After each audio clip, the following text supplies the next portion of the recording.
Добрый день, меня зовут Соловьев Влас, я ученик 5 А класса Намской улусной гимназии имени Николая Семеновича Хлопкова.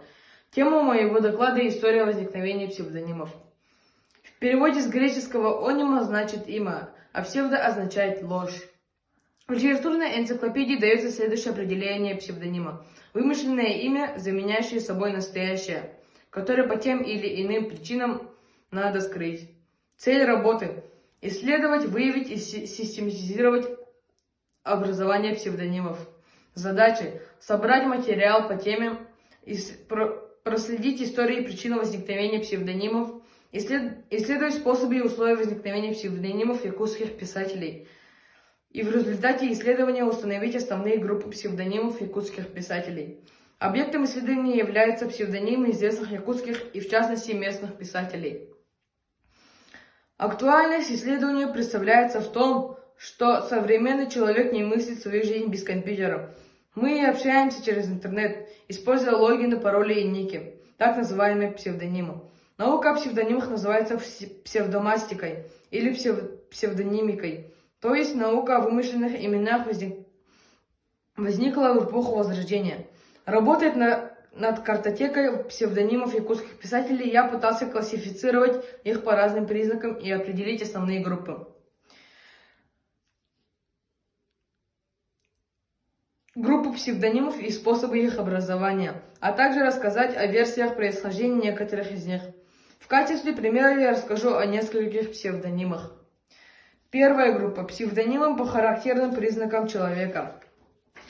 Сорун Амалан Дмитрий Кононович Сивцев, народный писатель. Сорун от имени прилагательного Джогун. Важный, почтенный, солидный. Амалан – родоначальник Боту русского улуса. Первый внесший ясак за свой улус. Арчимян Егор Петрович Шестаков. Арчим – сила, энергия, стремительная, динамичная. Значит, человек, обладающий силой и энергией. Таллан Биря Ефрем Степанович Сивцев. Поэт. Таллан с перевода на якутский означает крупный, могучий. Бюря значит неприметный, некрасивый. Бюрякие – неказистый человек. Ефрем Степанович, вероятно, считал себя неприметным человеком.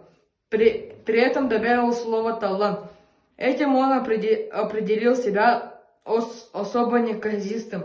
Скорее, это ироническое определение собственной внешности, но слово «талант» подчеркивает его могучий талант мастера слова. Вторая группа – псевдонимы, образованные от названия места рождения. Аммачигая Мординов Николай Егорович, народный писатель. Амма – название самой чистой красивой реки в Ангинском улусе. Писатель играл на берегу реки Амма, принял псевдоним в знак любви к родной природе.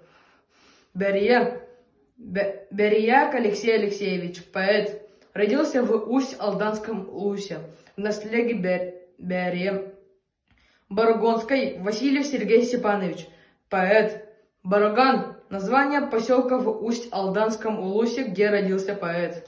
Третья группа – псевдонимы по именам предков. Аюнской Платон Алексеевич Слепцов, поэт, прозаик, драматург, крупный государственный деятель. От слова «аюн» – шаман. На роду у писателя был шаман Немюгу Каракань. Писатель говорил, что он внук шамана, отсюда и псевдоним.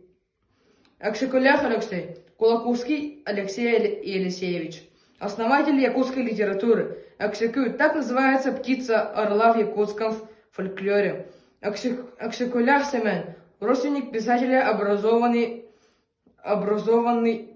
в свое время известный человек. Возможно, псевдоним принял от него.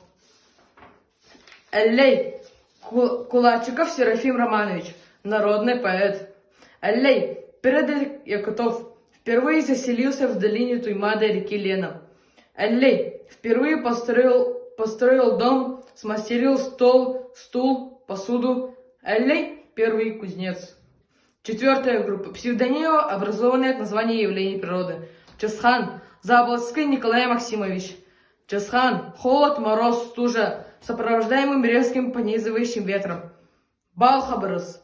Бал, сильная волна в море, реке. Урсун, Николай Егорович Винокуров. Урсун, это очертание силуэт высокой горы, гладкая поверхность, гладь озера, синяя гладь неба, летняя зелень. Чагылган, Винокуров Илья Дорофеевич.